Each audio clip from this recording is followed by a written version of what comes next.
Welcome, viewers, to Speaking of Our Words, a production of the Kenosha Writers Guild. We will be bringing you in this format a series of videos to allow you, the viewer, the opportunity to experience the oral reading of the work of local writers, a rare opportunity. Additionally, for your enjoyment and to give you insight into their creative process, we will interview the writers right here about their work. I'm Marshall Smith, and I'm your host. I'm a published poet and studied creative writing in the MFA program at the University of Iowa Writers Workshop. Today, Robert M. Katzman of the Kenosha Writers Guild will read from his poetry and talk to us about his work. Bob, a hearty welcome. Thank you for coming. An honor. What will you share with us today? I am going to read two poems. One is called Rusting into Kitsch, and the other one, I forgot the name of the other one, but it was written 60 years ago. Okay. Very good. Well, let's get right to your poem, your first poem. Oh, City, Sights, and Scenes. Okay. There. All right. This was written June 10th of this year, 2018. Everything I know is disappearing. Skills, speech, concepts, disintegrating into unswept dust. 1,000 fading photographs, evidence of dead immigrants in a damp cardboard box in a garage. Am I the Neanderthal, surviving into evolution? No one cares to need what knowledge I possess. Do they know how to make a fire? I've blue jean skin, patches like scars like Frankenstein, my wary brown eyes on guard, resisting the laptop synthesis, which creates a cell of isolation, riveted typists. Why, they don't need anyone, because they have virtual. I wouldn't want virtual lips to kiss, having kissed so many real ones. I wouldn't want virtual wind to flow through my virtual fingers. I wouldn't want virtual tears to stream down my virtual face if my virtual heart was breaking because the real love I had was gone. Books have become odd artifacts, once filled with the weight of words, now more kindling than kindle, because real books can burn, and real books have been savagely burned before. Now, as dusty bookstores morph into jazzy coffee shops, as malignant technology can more efficiently, more quietly, finish off what once was the demonic work of determined robotic Nazis, people speak of words, people speak of change, people speak of love, of what has been and what will be. But words have wings. I reach longingly to retrieve them. Unwritten, they fly away into oblivion. Seems sometimes a friend calls me in pain.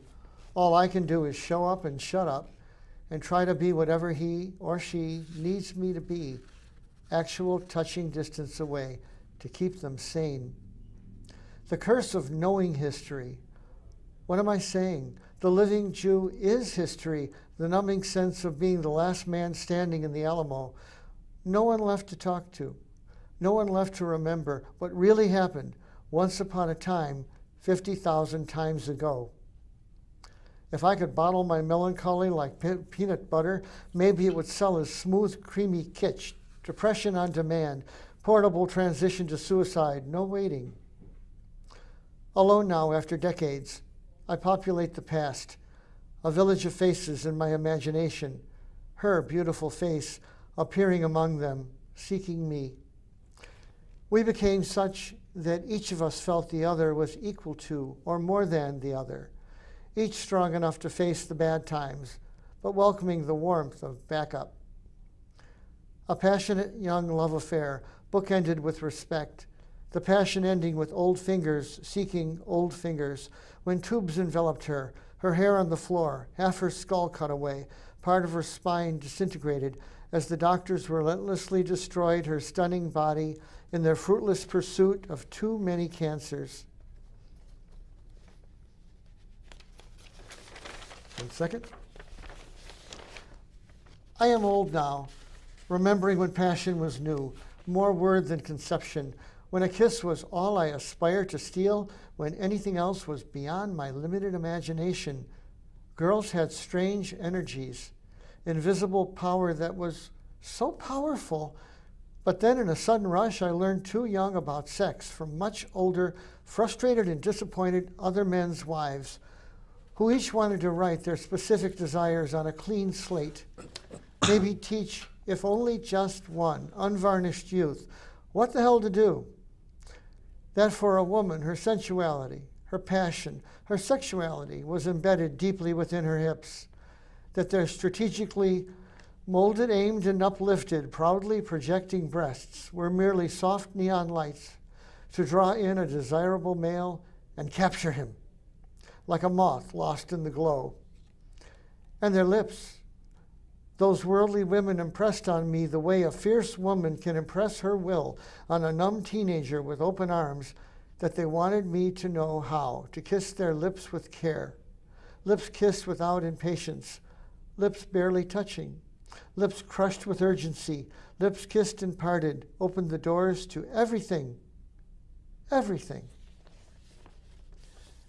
And what of the artist now?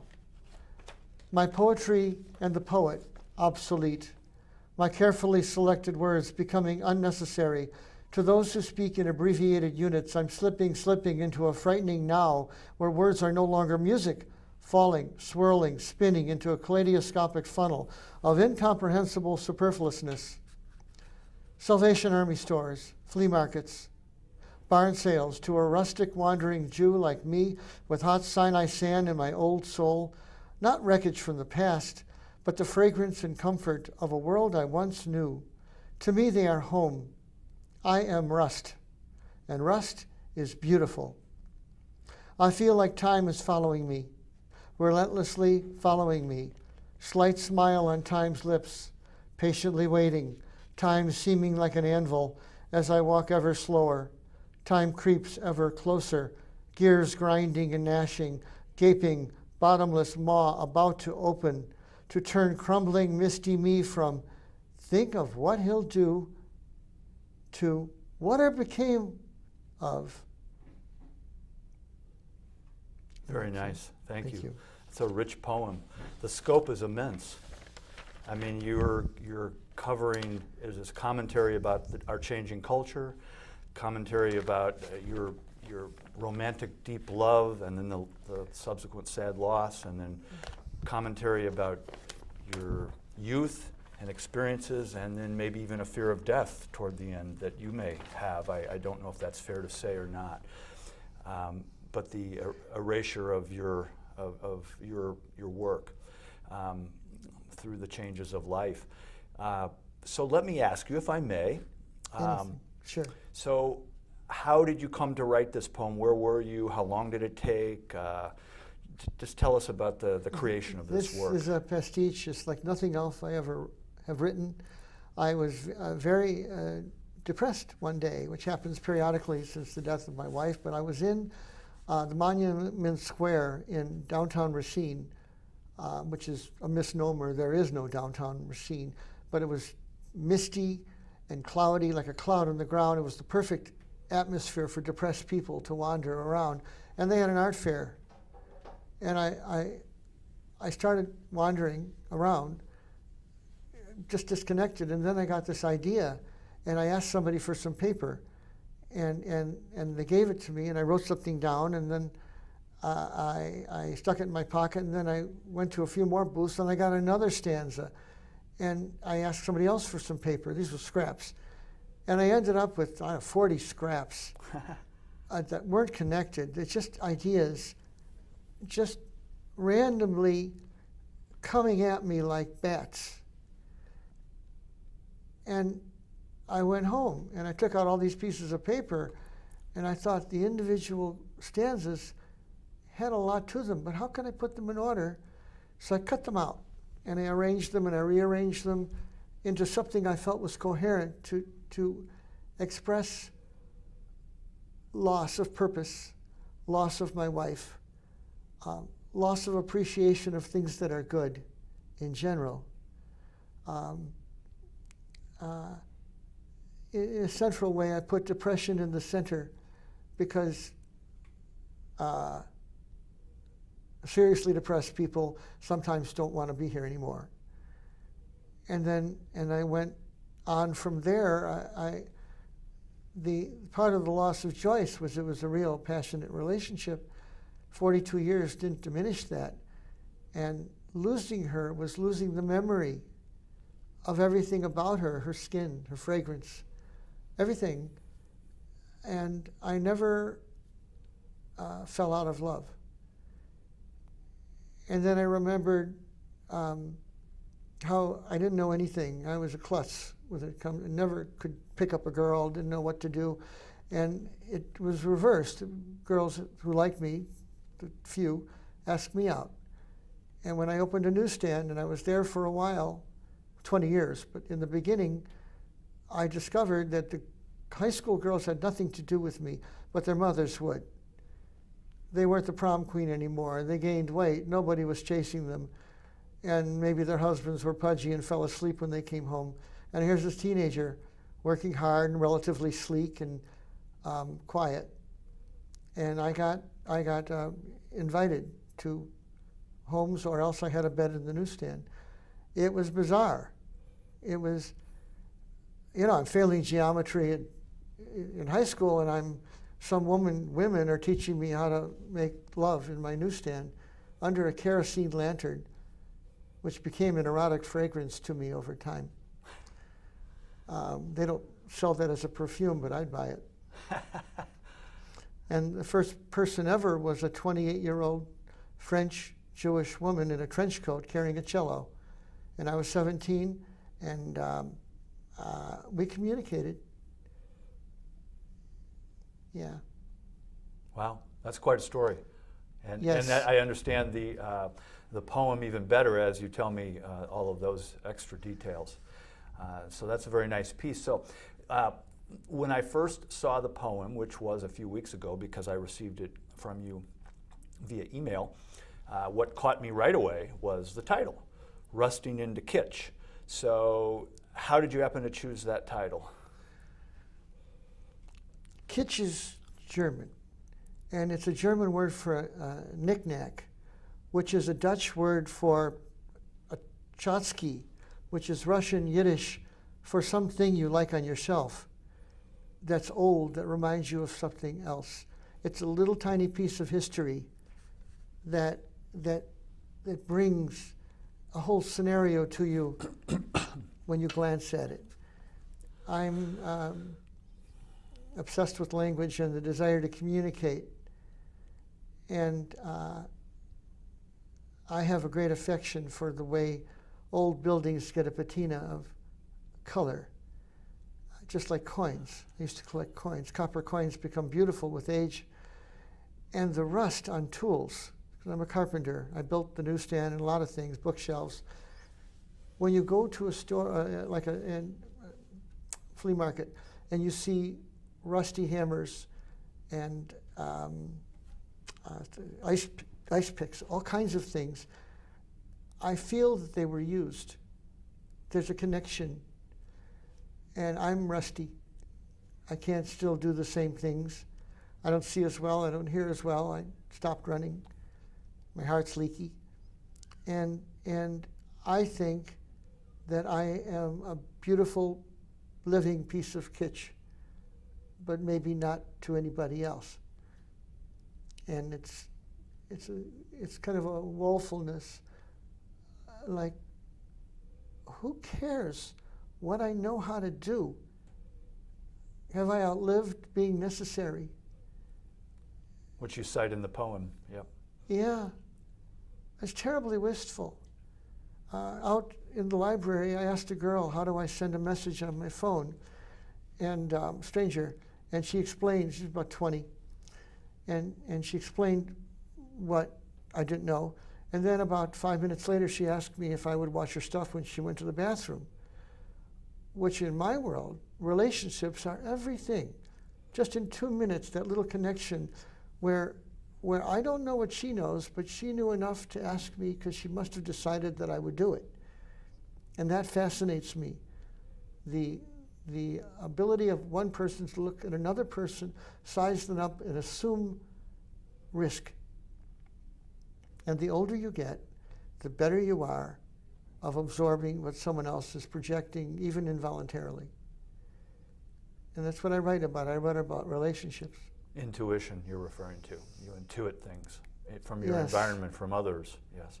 Yeah. And you get better at it, and you learn to trust it more, I think.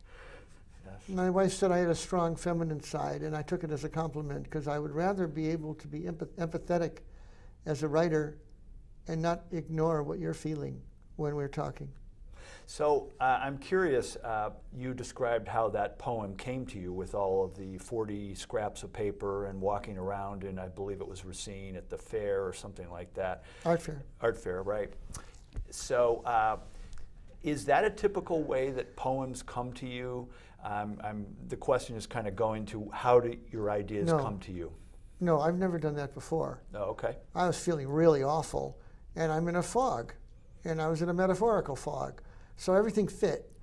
I never went anywhere, cut something out, and arranged the pieces like that before. Usually poems come to me when I'm driving, and I frequently miss my exits on the interstate.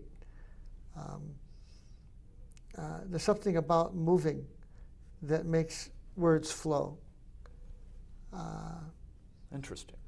Yeah. So movement in the car.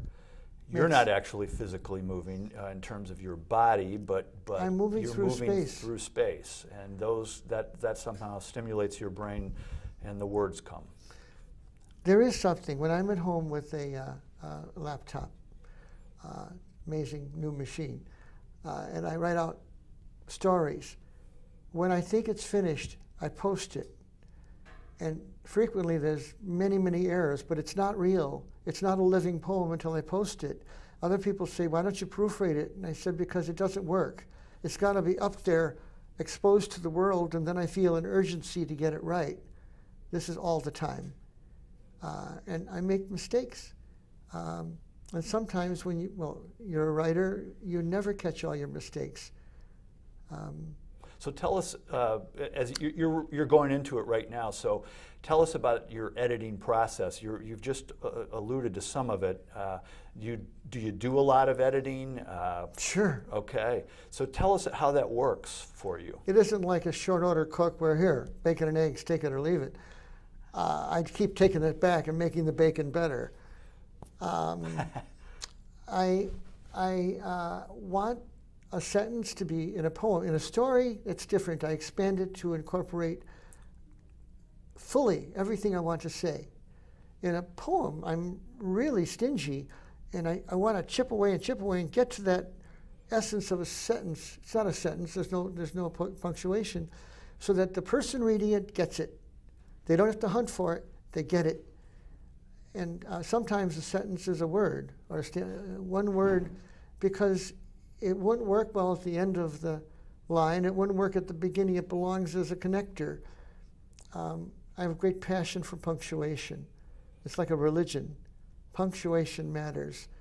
I keep my paragraphs short because people need time to breathe. And also, I don't want them to lose their place.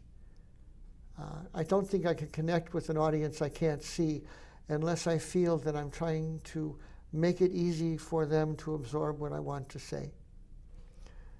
I read things over and over, and there's got to be a flow to it. There's got to be sometimes a momentum.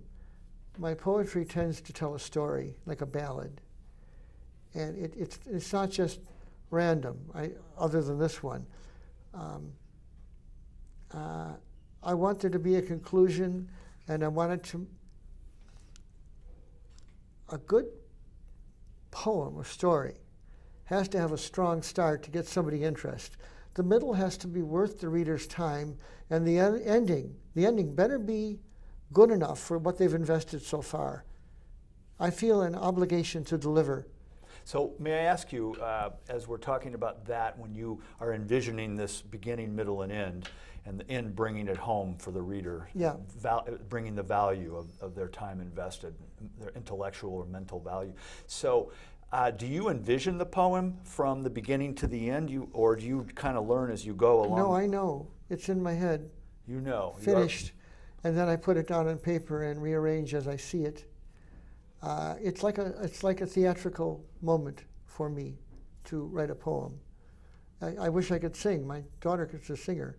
But poetry is as close as I can get to singing from my heart. And when it's angry, the poetry is a weapon. It's an extension of me, in a form that there's a thing in Yiddish, a sentence that words are like arrows that pierce the heart, and they're worse than arrows. They never heal. I think of words as extremely powerful and permanent and able to affect change if you take the time to think about what you want to say. So, do you read your poems to yourself out loud as you're editing, or even later when they're finished? Do you enjoy hearing your own poems orally? No, because without getting into it, I'm many surgeries and I'm reconstructed, and so I'm in the habit of speaking distinctly, but I had to learn how to do that, and so I just as soon read it and hear it in my mind than have to deal with this other issue, which would be a distraction.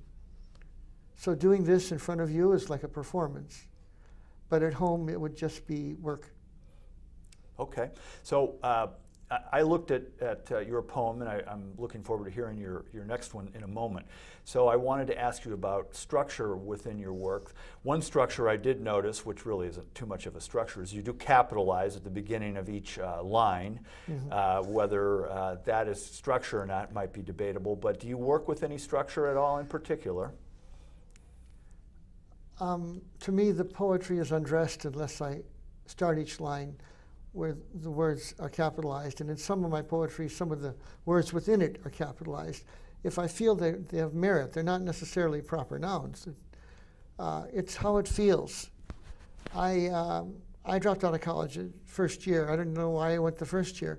And unlike yourself, where you got an actual education, I started writing poetry as a child.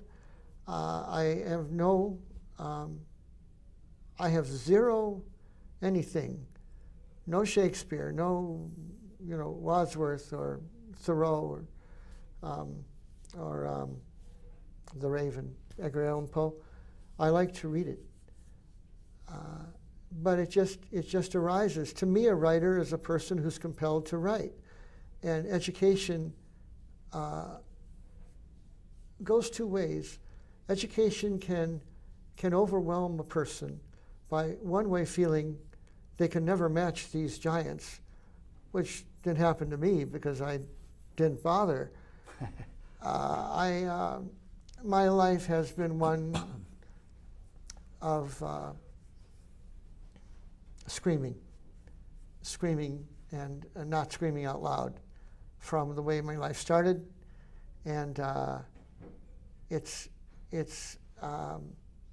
civilized screaming. So let me, because you mentioned writing for a long, long time since childhood, I think you have another poem to share with us from 60 years ago, so I'd like to hear that one. Well, this is it. It's a copy of the original, which I have, and it is. That's great. Gravity Works. Written February 26, 1960, I was 9. City sights and scenes. Have you ever gotten up in the morning to hear some whistles go? Then when you go to see them, only to feel the cold wind blow. You just can't go to school without stopping on the way to see what's going on in the lumberyard today. And when you see an airplane and hear its noisy roar, only to see it vanish into a tiny blur.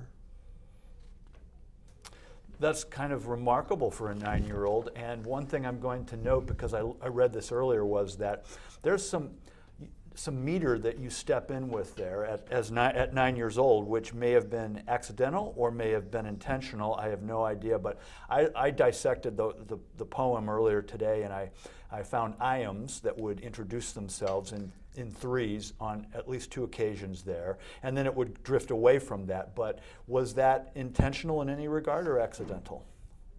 Several answers. 1, yes. 2, content always trumps form for me. I'm not subordinate to any rules. I didn't learn till I was in my 30s that you could write a poem that didn't rhyme. I didn't know that. I thought that was just sentences.